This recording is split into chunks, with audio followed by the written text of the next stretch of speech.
Good morning, I'm Kofi Mensah and this is chale.news. It's June 30th and Ghana woke up to a brutal night. 9 people still missing after floods swept a mother and her children away in Awutu Senya East.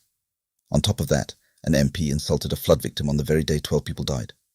And nearly 900 Ghanaians are sheltering in Johannesburg safe houses as today's anti-immigrant protests begin. Let's get into it. 9 people are missing in Awutu Senya East, including a mother and her 2 children, swept away by a strong current in Tuba. 4 people were pulled to safety in a separate incident, but 3 are still unaccounted for. This is not a statistic.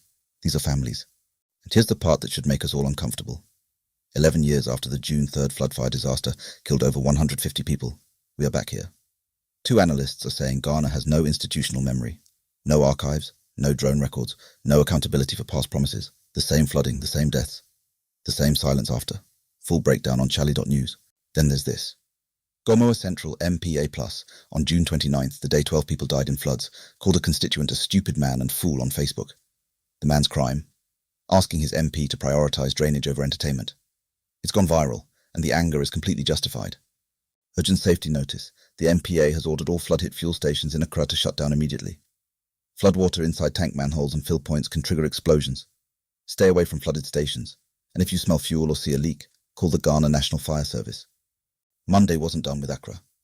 Circle was hit by fire twice in one day, a second blaze at the Odana Rubber Market near GCB Towers, hours after an earlier fire destroyed structures near Adabraka Market.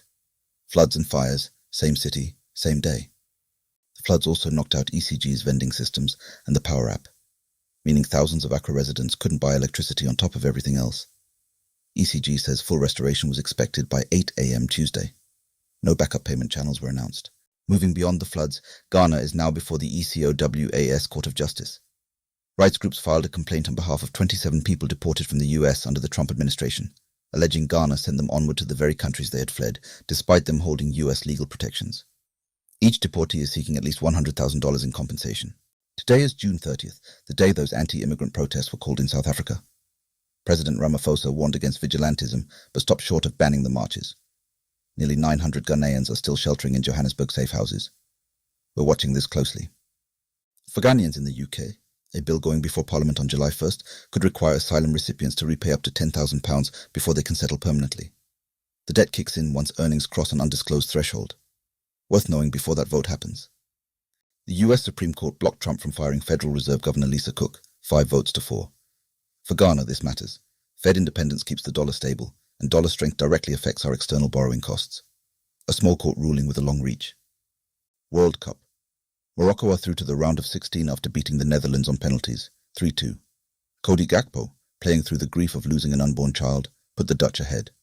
Issa Diop equalised in stoppage time. Then the Netherlands missed 3 penalties. Drama. Meanwhile, Germany, 4-time world champions, are out, beaten by Paraguay on penalties. The bracket is reshuffling.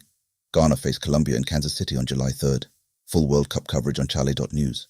Someone needs to help this man. Kailani Ibrahim Kepa, Ghana's viral powder-spraying superfan, has run out of money at the World Cup after funding his entire trip himself. He's appealing to the government, the GFA, anyone, for a ticket and hotel to make it to Kansas City. If you know someone who can help, now's the time. Something genuinely useful.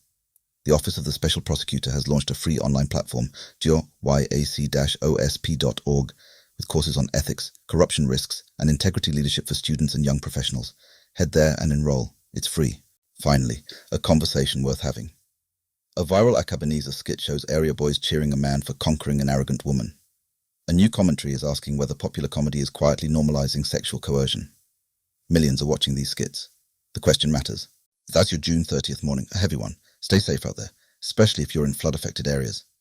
Everything we've covered today, with full details, is at chale.news. I'm Kofi Mensah.